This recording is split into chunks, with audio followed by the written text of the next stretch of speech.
Happy Christmas Eve.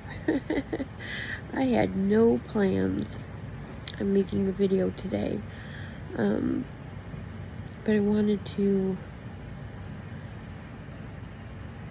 sit and talk to you guys.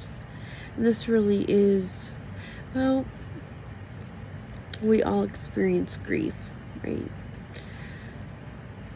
But this really is for the people out there really struggling in it. Christmas Eve is Matt's birthday. Is Matt's birthday? Was Matt's birthday? Will always be Matt's birthday to me. And it's our third birthday without him. It's our third Christmas Eve without him. Tomorrow will be our third Christmas Day without him. And I held it together today really good. Versus, the other 2 years I've been through this. And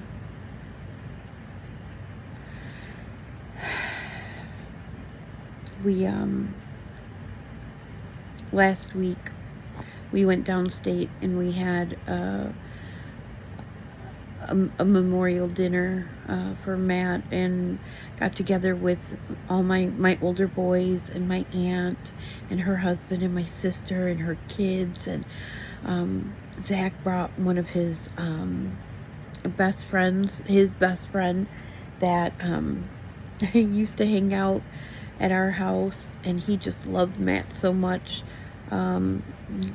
Grew up in his teen years at our house, and my aunt's daughter and her probably soon to be fiance, and we all just gathered and loved on one another and celebrated the holiday and ate at one of Matt's favorite Chinese restaurants downstate.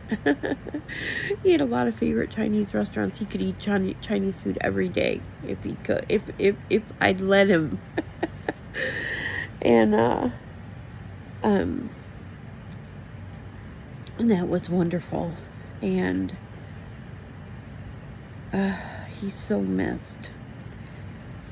And so, since moving up where we live now, Matt had found this Chinese buffet, and it's right on the water, and he loved it.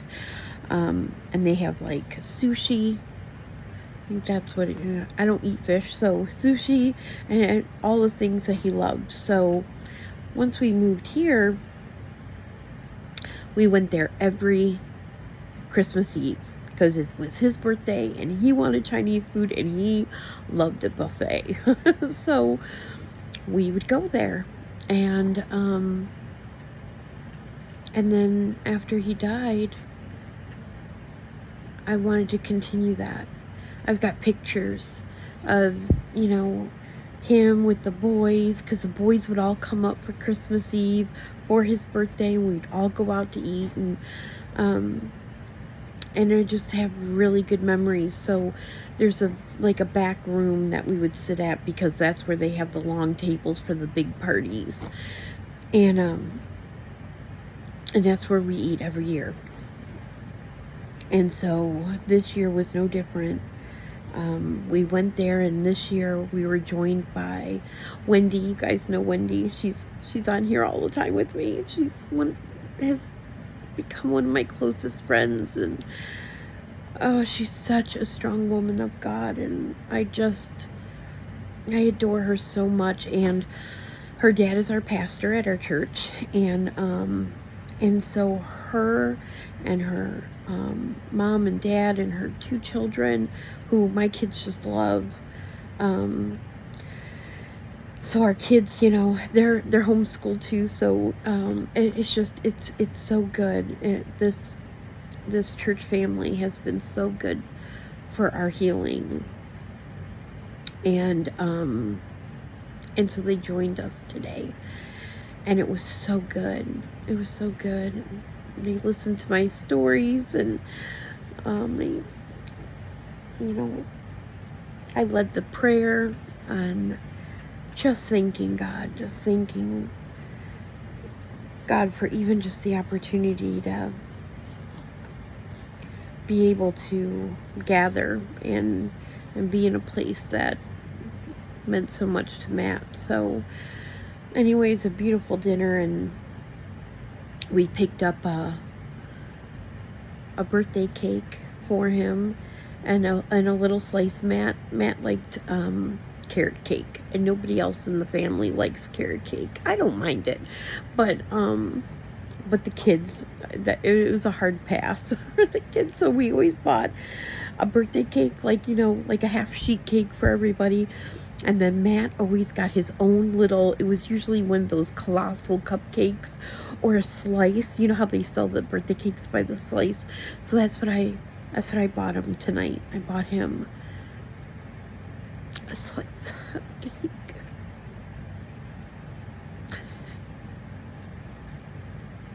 And I'm going to put a candle in it.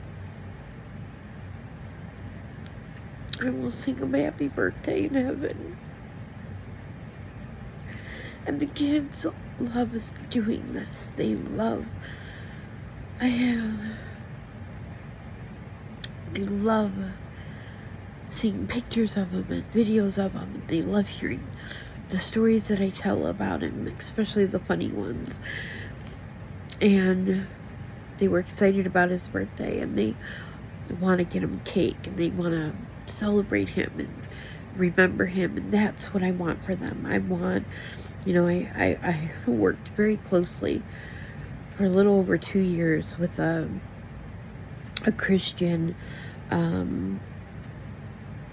grief therapist, and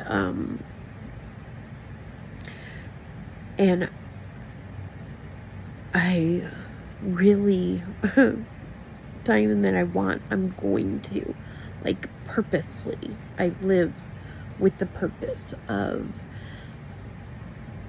having our children grow up knowing their daddy, knowing him, knowing his favorite color and his favorite food and the things that he liked to do and the things he used to say. And I want them to know his voice and see him and feel his presence here. And even though he's no longer in the earthly realm, I want them to feel like they knew him as if he were. Like, Daddy just went ahead of us, but he's still very much a part of us and part of our family. And it's so hard. It's so hard because at least me, I can only speak for myself. Like anytime, I wear his wedding rings whenever we're doing something in his honor, like today, or when the kids do something. So, like,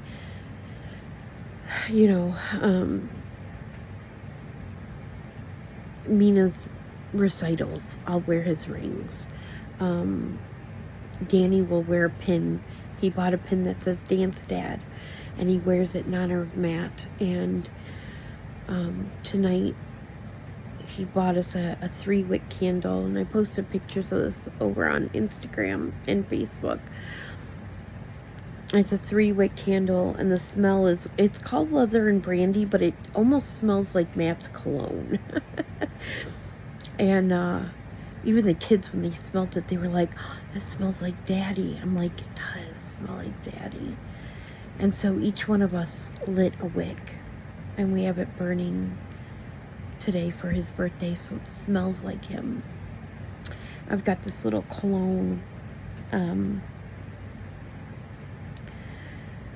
that we use. It was the cologne. It was Versace. Matt used to wear Versace, and so I have this little bottle of Versace that I keep. And when Mina misses him, I'll dab her little doll that she sleeps with at night. I'll dab his cologne on the doll. Or she had a little heart pillow that one of you sent her. It was a memorial pillow, and it had like these, it's like a weighted little heart pillow, so it had that weighted beans in it, and it's a grief pillow. And I put the cologne on the grief pillow so it smells like him. And like I try to be mindful of doing all of this. But sometimes, like tonight, you know, kids are downstairs, they're playing. They always get to open up a gift early on Christmas Eve. They get a gift. They can pick a gift under the tree. And now they're playing they opened Hot Wheels. Mason opened Hot Wheels. Mina had some Hot Wheels and little Barbie food. She wanted Barbie fast food, pizza and hamburgers and french fries and stuff like that. So I bought her that. So they're downstairs playing, and I was sitting at the kitchen table posting those pictures for you guys, and because I want to share. I've been holding it so close to me for the past almost 3 years, protected, because social media is so, I guess, wonderful as it can be. It can also be cruel and brutal and destructive and wicked and evil. So I've been protecting my grief journey and my personal life and how I've been moving through it all. Because there's no right way, there's no wrong way, there's just stepping forward and living. Like, I don't have a choice but to live. I survived. I survived. I didn't die. So I have to live. I don't have a choice. Even on the tough days, I'm still breathing. My heart's still beating. My lungs are still taking in air. And my kids still need me. And they need a healthy mom. They don't need a bitter mom. I get a lot of that on the video that I had made about forgiveness and forgiving Jared and praying for Jared and praying for his salvation and praying for his pivot after destroying our family. And then I was like, no, he didn't destroy anything. He didn't destroy anything. I can choose how I move forward. I can choose how the words I speak over myself, the words I speak over my children and our story and our testimony. You can't have a testimony without a test. My mess is my message, right? These are the things that were just hold so much truth. And I did not want bitter roots. I didn't want that for my kids. I didn't want them to have an angry mom, a mom who was depressed and bitter and angry and sad. So I knew I had to work on myself. I knew I had to heal. And the only way through all of that has been my journey with the Lord. And it's not religion, it's a relationship. But even nights like tonight, I sat at my kitchen table listening to my kids playing downstairs, and the enemy will whisper in your ears, "Are you doing enough? Are you failing, Matt? Are you really doing all you could?"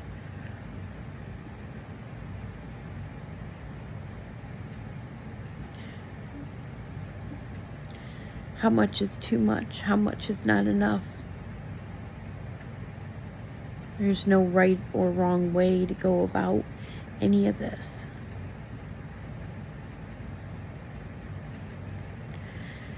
It's baptism by fire. It's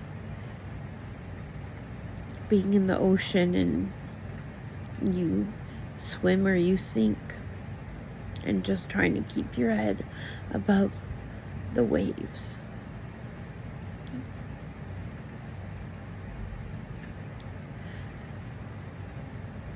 Grief is like a homesickness feeling that never goes away. It never goes away.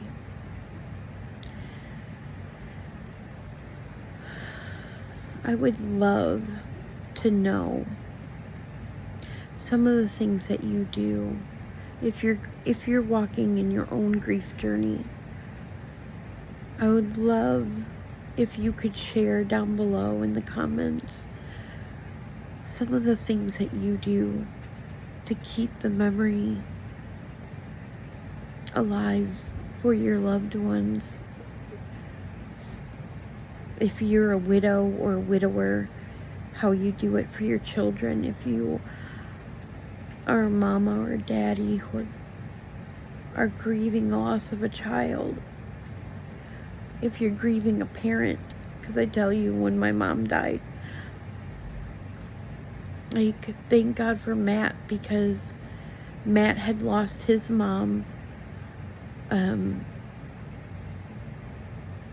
so he had walked through that, and he was really close to his mama, and so all of it's hard. All of it is so hard. Living life without your people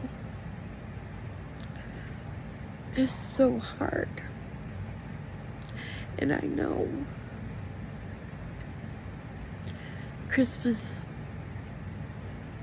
is a time for a lot of us who have this sorrow, who have this broken heart, who have this homesick feeling.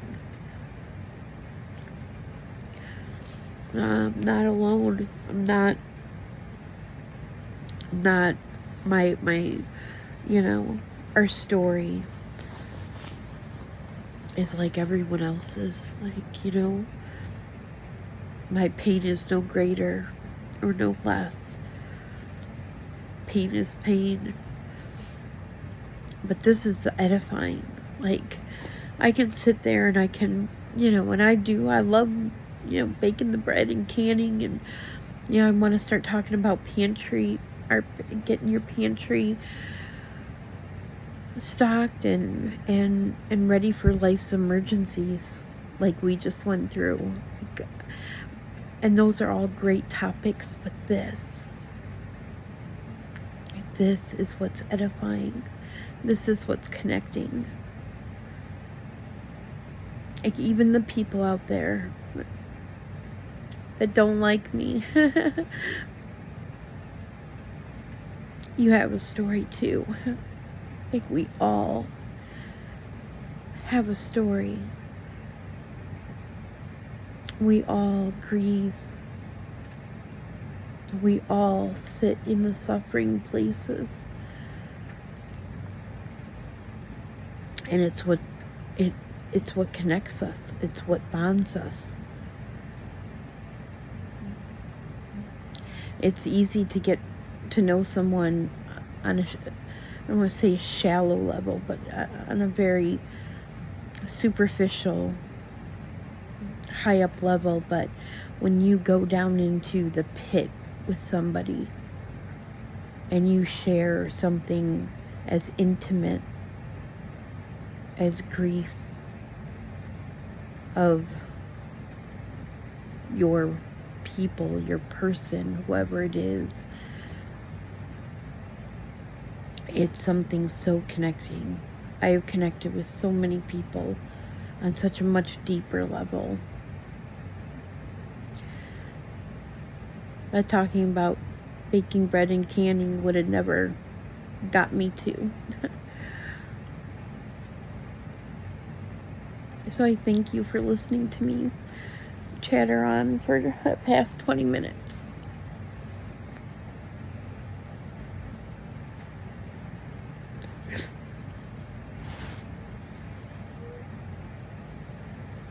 And if Christmas the holidays and New Year coming up, another year without your person, without your loved one, without your mama, without your dad, without your grandma or grandpa. I was so close to my grandpa. Without one of your babies. I see you. I see you. And I wish I could just come and sit with each and every one of you. And just sit.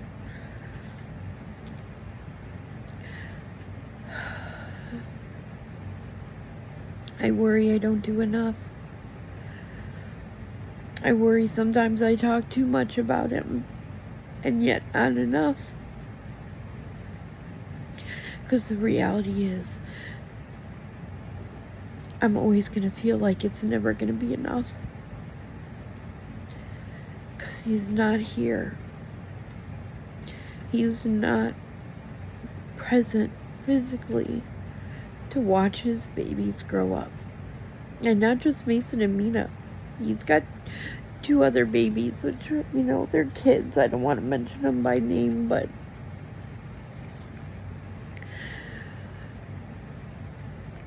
it's a lot of grief. It's a lot of grief. So I would love to know, what are some of the things that you do? Somebody had posted on one of the pictures that I posted that she hangs her husband's stocking. And they fill the stocking with memories that they have. It's so beautiful. I love that. I love that.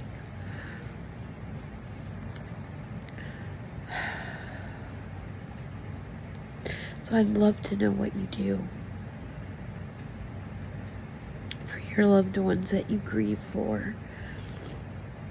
And I'm sure it's not only going to help me maybe think of some other things that I can do to keep his memory alive.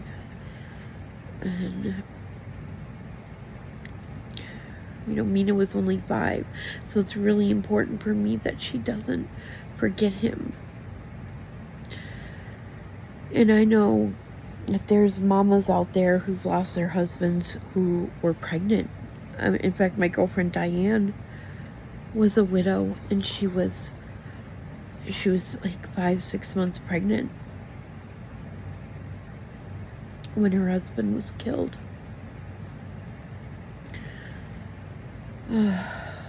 So he died from a motorcycle accident.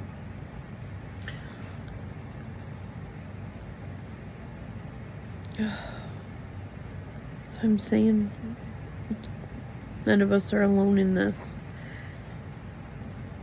We're all in it together. I would love to know what you do. And I know it would help other people too.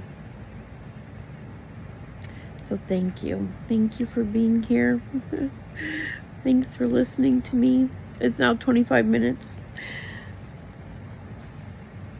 Merry Christmas, you guys. We spent the day at church this morning. And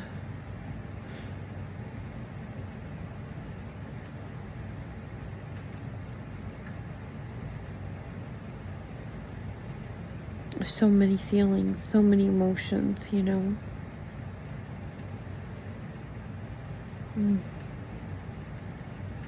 Merry Christmas. I love you, each and every one of you. And I thank God for you. This channel that He built, this platform He built for me. Bring all of you here.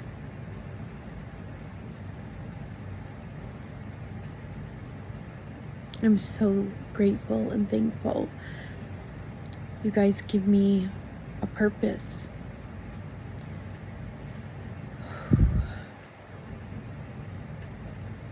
Thank you. And I'll talk to you soon.